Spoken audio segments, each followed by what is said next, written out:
एक छोटे से गांव में रामदास नाम का एक किसान रहता था। वह मेहनती, ईमानदार और सादगी भरा जीवन जीता था। उसके पास एक पुराना बैल था जिसका नाम श्यामू था। श्यामू कई वर्षों से रामदास का वफादार साथी था। वह खेतों में हल जोतता, गाड़ी खींचता और हर मुश्किल काम में किसान का सहारा बनता। लेकिन अब श्यामू बूढ़ा हो चला था, उसकी ताकत कम हो रही थी। फिर भी रामदास उसे अपने परिवार का हिस्सा मानता और उसकी देखभाल में कोई कसर न छोड़ता।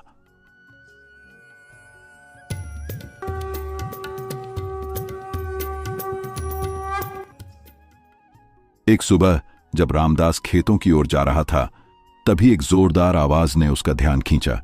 वह दौड़कर उस ओर गया जहां से आवाज आ रही थी। वहां पहुंचते ही उसका दिल धक से रह गया। उसका प्यारा बैल श्यामू गांव के पुराने सूखे कुएं में गिर गया था। कुआं गहरा था और श्यामू दर्द व डर से जोर जोर से चीख रहा था। उसकी आवाज कुएं की दीवारों से टकराकर गूंज रही थी, मानो वह मदद की गुहार लगा रहा हो। रामदास कुएं के किनारे खड़ा होकर सोच में डूब गया। उसने पहले श्यामू को निकालने की कोशिश की। उसने रस्सी डाली, लेकिन कुआं इतना गहरा था कि रस्सी श्यामू तक नहीं पहुंची।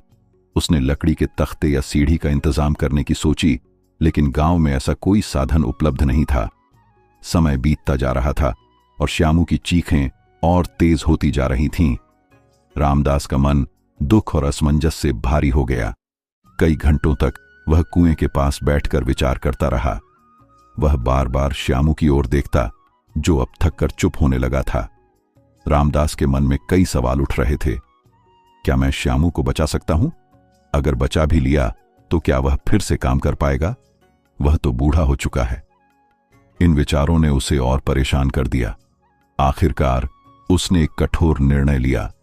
उसने सोचा कि श्यामू अब बूढ़ा हो चुका है और उसे बचाने में मेहनत और खर्चा व्यर्थ जाएगा। उसने तय किया कि श्यामू को कुएं में ही दफना देना बेहतर होगा। यह निर्णय लेते समय उसका दिल भारी था, लेकिन उसे लगा कि यही व्यावहारिक रास्ता है। रामदास ने अपने पड़ोसियों को मदद के लिए बुलाया। गांव वाले एक एक करके कुएं के पास जमा होने लगे। रामदास ने उन्हें सारी बात बताई और बोला, भाइयों, मेरा बैल कुएं में गिर गया है। वह बूढ़ा हो चुका है और उसे बचाना अब संभव नहीं। हम सब मिलकर कुएं को मिट्टी से भर दें ताकि श्यामू को और कष्ट न सहना पड़े। पड़ोसियों ने सहमति जताई। सभी ने अपने अपने फावड़े और टोकरियां उठाईं और कुएं में मिट्टी डालना शुरू कर दिया। जैसे ही पहली फावड़े की मिट्टी श्यामू की पीठ पर गिरी, वह फिर से जोर जोर से चीखने लगा। उसकी आवाज में दर्द और डर साफ झलक रहा था। वह छटपटाने लगा, मानो समझ गया हो कि क्या हो रहा है। गांव वाले एक के बाद एक मिट्टी डालते रहे। रामदास का मन भारी था, लेकिन वह चुपचाप खड़ा सब देख रहा था। उसे लग रहा था कि वह श्यामू के साथ विश्वासघात कर रहा है। लेकिन तभी कुछ ऐसा हुआ जिसने सभी को चौंका दिया। कुछ देर बाद श्यामू की चीखें अचानक बंद हो गईं। गांव वाले हैरान हुए। क्या श्यामू मर गया? रामदास ने उत्सुकता और डर के साथ कुएं में झांका। जो उसने देखा वह आश्चर्यजनक था।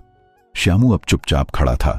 हर बार जब उसके ऊपर मिट्टी का फावड़ा गिरता, वह अपने शरीर को हिलाकर उस मिट्टी को नीचे गिरा देता। फिर वह उस गिरी हुई मिट्टी पर एक कदम रखकर ऊपर चढ़ जाता। धीरे धीरे जैसे जैसे मिट्टी कुएं में बढ़ती जा रही थी, श्यामू भी ऊपर चढ़ता जा रहा था। गांव वाले यह देखकर दंग रह गए। वे मिट्टी डालते रहे, लेकिन अब उनकी नजरें श्यामू पर टिकी थीं। श्यामू ने हार नहीं मानी थी। वह हर बार मिट्टी को झटक देता और उसका इस्तेमाल अपने लिए सीढ़ी बनाने में करता। उसकी यह जिजीविषा देखकर रामदास का मन पश्चाताप से भर गया। उसे अपनी गलती का एहसास हुआ।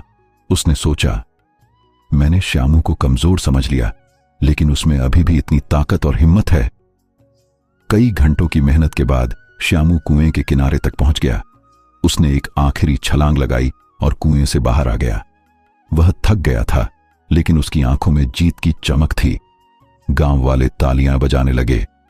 रामदास की आंखों में आंसू थे। उसने श्यामू को गले लगाया और माफी मांगी। उस दिन रामदास ने एक बड़ा सबक सीखा।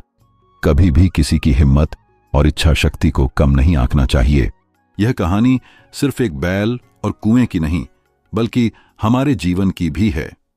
हमारे जीवन में भी कई बार ऐसी परिस्थितियां आती हैं जब लोग हम पर मिट्टी फेंकते हैं। यह मिट्टी आलोचना, जलन, नकारात्मकता या बाधाओं के रूप में हो सकती है। कोई हमारी सफलता से जलकर हमें नीचे गिराने की कोशिश करता है, कोई हमारे सपनों का मजाक उड़ाता है, तो कोई हमारे रास्ते में रुकावटें डालता है। लेकिन श्यामू की तरह हमें हार नहीं माननी चाहिए।